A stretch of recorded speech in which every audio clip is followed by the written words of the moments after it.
இன்றும் ஆராதிக்கிற தேவன் ஹல்லேலூயா உயிரோடு வாழ்கிறவர். கூப்பிடுகிற நேரத்தில் நம்மளுக்கு பதிலை கொடுக்கிறவர். இயேசுவே என்னை ரட்சியும் என்று சொல்லி கூப்பிடும் பொழுது அவர் நிச்சயம் இறங்கி உங்களுக்கு அற்புதத்தை செய்வார். அவர் வல்லமை உள்ளவர், அதிசயமானவர். அவரால் செய்யக்கூடிய அதிசயமான காரியம் இந்த உலகத்தில் ஒன்றும் கிடையாது. வான பூமியை படைத்தவர் அவர், உன்னை இன்னும் சிருஷ்டித்தவர் அவர். அவரால் என்று இந்த உலகம் உண்டாகவில்லை. இந்த உலகம் எப்படி உண்டாச்சுன்னா இந்த வேதத்தை வாசித்து பாருங்கள், உங்களுக்கு அழகாய் தெரியும்.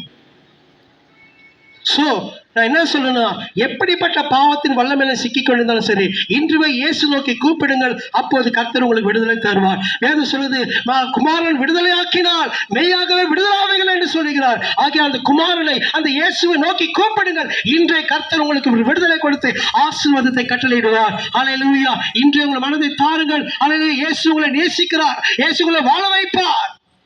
சமாதானத்தை கட்டளையிடுவார். எப்படிப்பட்ட துயரத்திலும் சரி, எப்படிப்பட்ட துக்கத்திலும் சரி, எப்படிப்பட்ட வருத்தத்திலும் சரி, எல்லாவற்றையும் மாற்றி போடுவார். ஹல்லேலூயா. வருத்தப்பட்டு பாரம் சுமக்கிறவர்களே, நீங்க எல்லாரும் இடத்துல வாருங்கள், நான் உங்களுக்கு இளைப்பாறுதல் தருவேன் என்று சொன்னவர் என்ன அருமையான இயேசு கிறிஸ்து. எப்படிப்பட்ட வருத்தத்தோட, துன்பத்தோட, துயரத்தோடு நீங்க வாழ்ந்தாலும் சரி, இன்று இயேசுவை கூப்பிடுங்கள், இயேசுவை ஏற்றுக்கொள்ளுங்கள். உங்கள் வாழ்க்கையில பெரிய ஒரு சமாதானத்தை கட்டளையிட்டு கர்த்தர் உங்களை ஆசீர்வதிப்பாராக. ஆமென். ஹல்லேலூயா.